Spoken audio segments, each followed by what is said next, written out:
बिहार में कौन बनेगा नीतीश कुमार के बाद सीएम, ये मामला इसलिए भी ज्यादा पेचीदा है क्योंकि भाजपा की राजनीति ज्यादा स्पष्ट होती नहीं है। अब कुछ लोग कह रहे हैं कि कोई महिला भी बन सकती है सीएम, तो कुछ लोग कह रहे हैं कि ना साहब ये भाजपा है, अपने आखिरी कार्यकर्ता को उठा के बना सकता है सीएम। क्योंकि जिस तरीके से भाजपा का इतिहास रहा है, उसके बाद सम्राट चौधरी के नाम पे संकट दिखाई दे रहा है। क्योंकि जो नाम ज्यादा क्लियर होता है, मतलब वही नाम ज्यादा खतरे में होता है कि हो सकता है कि सबसे पहले उस नाम को ही दरकिनार कर दिया जाए। ऐसा बहुत बार भाजपा की राजनीति में देखा गया है। मतलब अगर सम्राट चौधरी का नाम सबसे पहले जुबान पे है, तो सम्राट चौधरी ज्यादा एलिमिनेट होने के चांसेस जो है वो बढ़ चुके हैं। और इसी वजह से वो कौन हो सकता है मुख्यमंत्री, जिसकी चर्चा अभी हो रही है, कितने लोग एक बार फिर से रेस में आते हुए दिखाई दे रहे हैं, इन तमाम मुद्दों के ऊपर चर्चा करेंगे, बातचीत करेंगे। लेकिन उससे पहले मेरा परिचय जान लीजिए। मेरा नाम है रजत और आप जनता जंक्शन देख रहे हैं। आपको बता दूं कि भाजपा की राजनीति इतनी आसान नहीं होती जितना लोग समझ लेते हैं और अंदाजा लगा लेते हैं। भले ही नीतीश कुमार सम्राट चौधरी को अपने साथ साथ लेके घूम रहे हों, सम्राट चौधरी को अपना उत्तराधिकारी बता रहे हों, लेकिन बिहार का मुख्यमंत्री कौन बनेगा ये फैसला अब नीतीश कुमार के हाथों में नहीं है, बल्कि ये फैसला केंद्र से किया जाएगा। ये फैसला भाजपा के द्वारा और भाजपा के शीर्ष नेतृत्व के द्वारा लिया जाएगा। और ऐसे में अगर नीतीश कुमार का इशारा सम्राट चौधरी है, तो मतलब समझ जाइए कि इतना आसान नहीं है ये सब कुछ हो जाना।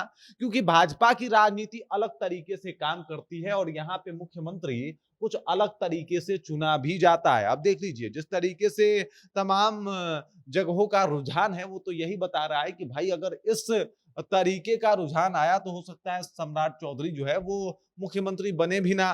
क्योंकि 2023 विधानसभा चुनाव के बाद मध्य प्रदेश में मोहन यादव, राजस्थान में जो है वो भजन लाल शर्मा, छत्तीसगढ़ में विष्णुदेव साई जैसे नाम को आगे कर दिया गया और इनको मुख्यमंत्री बना दिया गया। ये वो नाम है जो एकदम से पता भी नहीं था कि कोई मोहन यादव नाम का विधायक मध्य प्रदेश में एग्जिस्ट करता है। ना ही उनके नाम की चर्चा थी, ना ही भजन लाल शर्मा का चर्चा था कि साहब ये राजस्थान के मुख्यमंत्री बना दिए जाएंगे, और ना ही चर्चा थी विष्णुदेव साई की छत्तीसगढ़ में। और इन तीनों को मुख्यमंत्री बना दिया गया। और पिछले कुछ सालों में जिस रणनीति पे भाजपा काम की है साहब, उसे देखने के बाद ऐसा प्रतीत नहीं होता कि इतना आसान है ये गेस कर पाना या ये समझ पाना कि भाजपा क्या करेगी। लेकिन इस बात से बस इतना स्पष्ट होता हुआ दिखाई दे रहा है कि हो सकता है कि वो सम्राट चौधरी ना हो। अब देखिए, सम्राट चौधरी के अलावा कई नाम जो है वो बिहार राजनीति में घूम रहे हैं। जैसे नित्यानंद राय हो गए, जैसे अगर बात किया जाए तो विजय सिन्हा हो गए,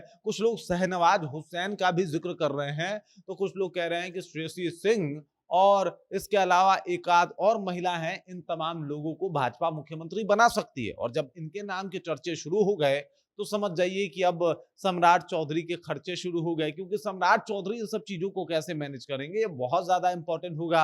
अगला सीएम जो है वो भाजपा चुनेगी, तो नीतीश कुमार के इशारे पे बिल्कुल नहीं चुनने वाली। और ऐसे में सम्राट चौधरी सीएम बनेंगे या फिर कोई और, ये अभी से अंदाजा लगाना बिल्कुल नामुमकिन है। मतलब ये पॉसिबल ही नहीं है कि भाजपा का अगला स्टेप क्या होगा। इस बात का अंदाजा आप अभी से लगा लें और ये सोच पाए कि भाजपा इस व्यक्ति को सीएम बना सकती है। और वैसे में सम्राट चौधरी के नाम का ज्यादा चर्चा है, प्रबल दावेदार है, लेकिन प्रबल दावेदार होना और मुख्यमंत्री होने में बड़ा फर्क होता है। बहुत जगहों पे प्रबल दावेदार कोई और था और भाजपा ने किसी और को मुख्यमंत्री बनाया है। और ऐसे में सीएम नीतीश के पीछे पीछे घूमते हुए सम्राट चौधरी ने सबका ध्यान आकर्षित तो कर लिया, लेकिन क्या भाजपा की एक रणनीति है कि सम्राट को आगे रखना है और पीछे मुख्यमंत्री के तौर पे किसी और को खड़ा कर देना है? जब ये सारी समस्याएं सामने आ रही हैं तो कई सारे नाम सामने आ रहे हैं, और उन नाम में बहुत ऐसे नाम हैं जिससे कहीं ना कहीं तमाम तरीके की बातें और सियासत एकदम से जुड़ती हुई दिखाई दे रहा है। भाजपा कई दफा जो है